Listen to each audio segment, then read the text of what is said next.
Welcome to ShiftWatch. I'm your host, Starbuck. Sheila and I got together for part 2 of her series, where we began by discussing what we mean when we describe the energetic changes that are taking place right now. We are being bathed in higher spectrums of light coming at us through our sun. It's raising the vibration of all sentient life in preparation for the imminent shift in Earth's consciousness. Next, in order to better understand record-setting auroras and the current solar conditions, here Wage's World shares an illustration of the impact this solar phenomenon is having on auroras at both poles and how it happens. We are in solar maximum, and the scientific expectation is that Earth will continue to sustain these conditions into 2026. Then, Helena Resner from the Roz Files was on site at Mount Shasta, measuring the electromagnetic energies in the area. She mentioned she's at Ascension Rock, and my first visit to the area, I made the same mistake. She's actually at an outcropping known as the Tower of Love, which is just west of the parking lot in Red Fir Flat. What locals refer to as Ascension Rock is east of the same parking area. Regardless, she's sharing some scientific evidence of what she found. And finally, it's time to illuminate further inner Earth before we can bridge it with ultra and extraterrestrial dimensions. Seraphim is the capital city of Shambhala. Shambhala, also referred to as Agartha, includes many inner Earth cities. It lies in the 7th dimensional beginnings of planet Earth at the crossroads of inner Earth. It is home to the Galactic Federation Councils, who oversee the welfare of inner Earth and consequently all dimensional realms. If you are unsure of the attention inner Earth and the idea of Shambhala has been given, do your research on Nicholas Roerich and his wife, who in the 1930s were funded by the U.S. government with the support of President Roosevelt to underwrite the exploration of finding it. It will be fascinating for you to hear their experiences, as there were 2 expeditions, and what little is really known about what they experienced when they went missing for 5 months.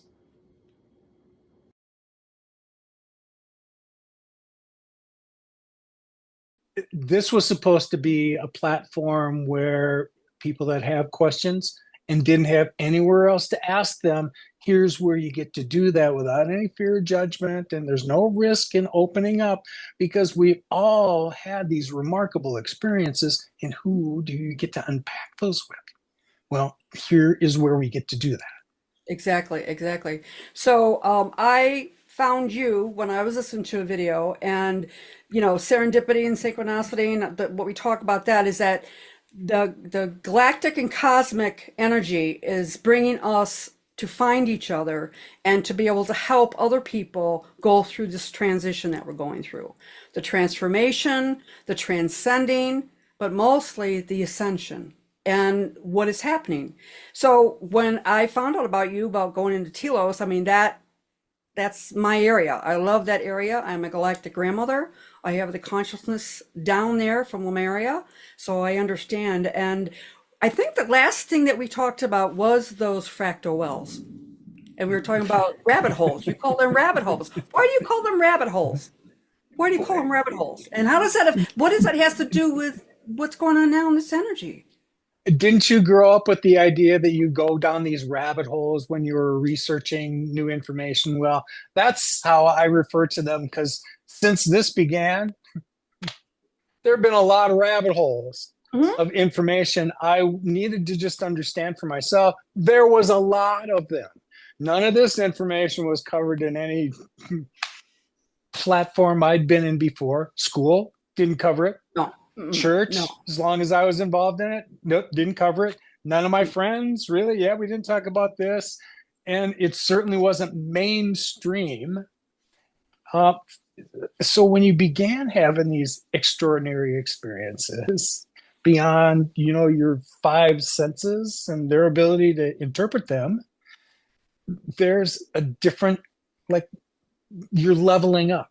There's some other energetic something now, that wherewithal, that sixth sense you've heard about, that thing is kicked in. And so when we describe feeling things, that's a real sensation you have. There's something palpable about the feeling of all of it. And as this new level of energy is coming from the cosmos, we now begin to feel it.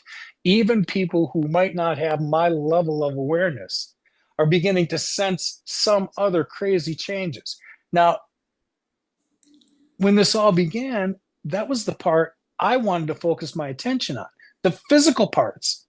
Wasn't the spiritual parts. That was satisfying me in ways I didn't understand at the time. And all you can really do is just kind of take that in. But I wanted to associate the physical things that were going on.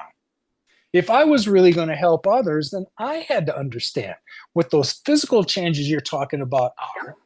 And then how do I interpret that to somebody else so that it's meaningful to them too? So, man, I have had a study of understanding this phenomenon when we receive downloads.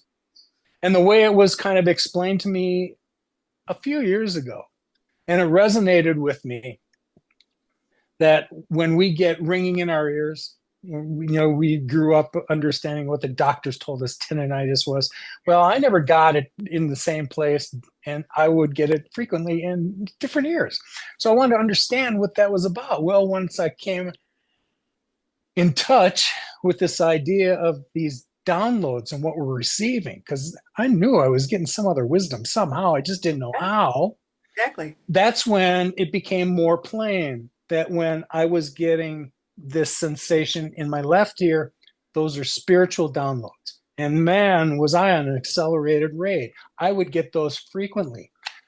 This, I understood, was the physical changes, even cellular changes that you can begin to sense. And for the longest time, like, this was dormant. I didn't hear anything from it. And then over the last year, this started to kick in. This waned.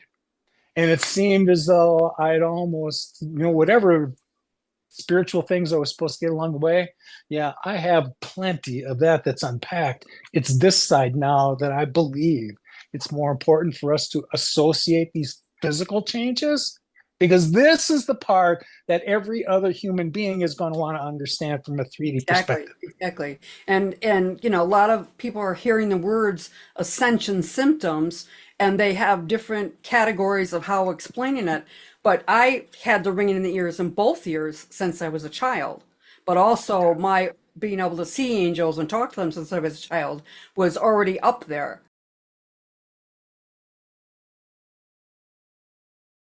This is what caused this intense aurora. And I'll explain as we go on. I may even stop it and replay it. So, guys, as you're looking at this, that's the sun, and that's the solar storm, right? Now, technically, the storm, aurora substorm, really does come from the sun in a sense, and I'll explain that here in a minute. So, I'm gonna pause it. So the sun hits us right here in the front, right? This is Earth. This is our magnetosphere. This is what's called the magnetotail, back here in the back. It gets stretched out during big storms, typically. Gets stretched out, and typically in the front it gets compressed, right? That's what we've been talking about, this compression that happens on our magnetic field, and it compresses things, and that's why we were seeing some of those orange aurora. Now, if you guys remember, in the past couple of videos I was explaining how that aurora worked, and mainly it was because these two or three layers were kind of getting compressed so close together that those molecules were kind of hanging out in the same area. The reds and the greens and all that, and it made the orange, right? At least that's how the theory is, and that's how everybody's talking about it. But check this out. Watch what happens right here. Boom. Okay, it got hit right there. Now, do you guys see this right here? You see how that disconnected? Those are magnetic lines, right? These are the magnetic lines I talk about all the time. And this is representing a disconnection as it's hitting, right? I've shown you guys these loops that come like this, right? We get hit in the front and then woof. But when our magnetotail gets stretched out like it does during a bigger storm, this is what happens. Okay? So I'm going to pause it. Now see how it's kind of rushing over the top now? And so what they're showing you here is, and again, I could play the volume, but look at that, okay? You see that getting squeezed in? That happens. I've shown you guys on the Australian magnetopause model, and I've even showed it to you on the Lowell one. The top and bottom get compressed in towards each other, right? At least from the view that we're looking at. And so check this out. So when it gets right there, look what's happening. They touch again. That's called a reconnection. Way back here. Watch what happens when that reconnects. Okay? Now I'm going to roll that back just a little so you guys can see it better. Connection. And it appears to come from the back because it did. But the initial hit was just the broken line here in the back, right? I showed you, in the front. And then it compressed back here and they touched. When that happens, stuff travels the opposite direction. Right? So, and what would happen is you would have immediate aurora filtering in on both poles. That would it would just bam, just like that. It wouldn't be no kind of, hey, we got to wait for this stuff to break through our magnetosphere. It already has.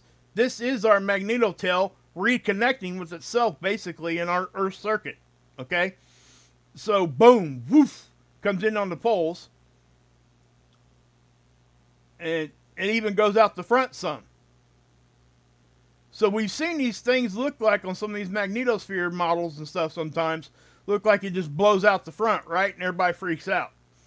Well, this is one explanation for it. It's probably not the only explanation. I'm just saying this is one of them. Now, and do you see what happened here? It's showing you that aurora. So this is amazing to me. This is a phenomenon that I think is awesome. So as I keep going forward here, actually I'm just going to push play and see what it plays out here. Now notice at the North and South Pole, and also notice that it hit global immediate. Okay, this was not a aurora oval event. Okay, this is from our magnetosphere itself, our magnetotail, and it hit, and obviously when it comes in on the poles, it's getting filtered in. Hey. Ascension Rock is a rock formation on Mount Shasta where people go to meditate, and many claim to have spiritual experiences here. Hi, I'm at Ascension Rock. Let's see how the dowsing rods react to this hotspot.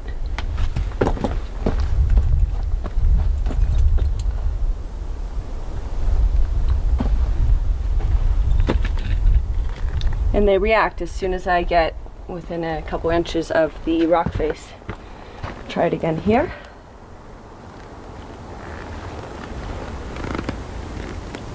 Once again, reacting. Okay, so do you see this purple emanation of light next to the rock face? Could this be the violet flame of Mount Shasta, a mystical energy with a violet color? This could very well be a light trick, but I've never had something like this appear in any of my footage, so it definitely stood out to me. I also captured what appears to be an area of rainbow-colored light on the other side of Ascension Rock. So right now, both of these compasses are pointed true north. But watch what happens as I approach the rock face at this super vortex.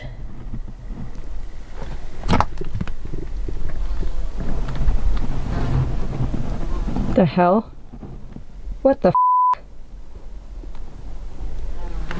And then when I move away from it, it goes back to true north eventually.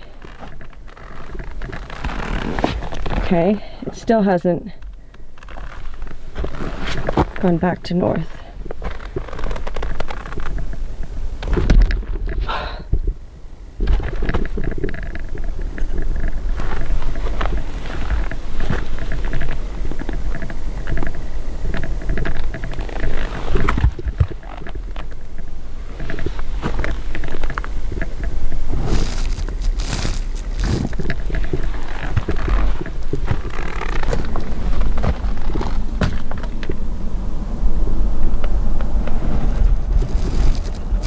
Whoa.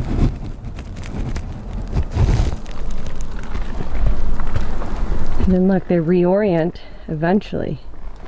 It takes them a while. Because true north, the one on the right has gone back to true north. The one on the left is still having trouble figuring it out. Come on, one on the left. Figure your north out. There you go. Okay, now they're both pointing true north. Finally.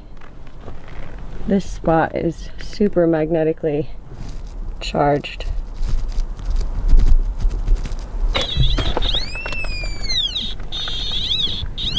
Oh, wow. Oh, this must be granite. Yeah, it is. Oh, that makes sense. Because granite is higher? It's mainly quartz. Okay, let's So see if you can pick it up. Yeah. Yeah. But here.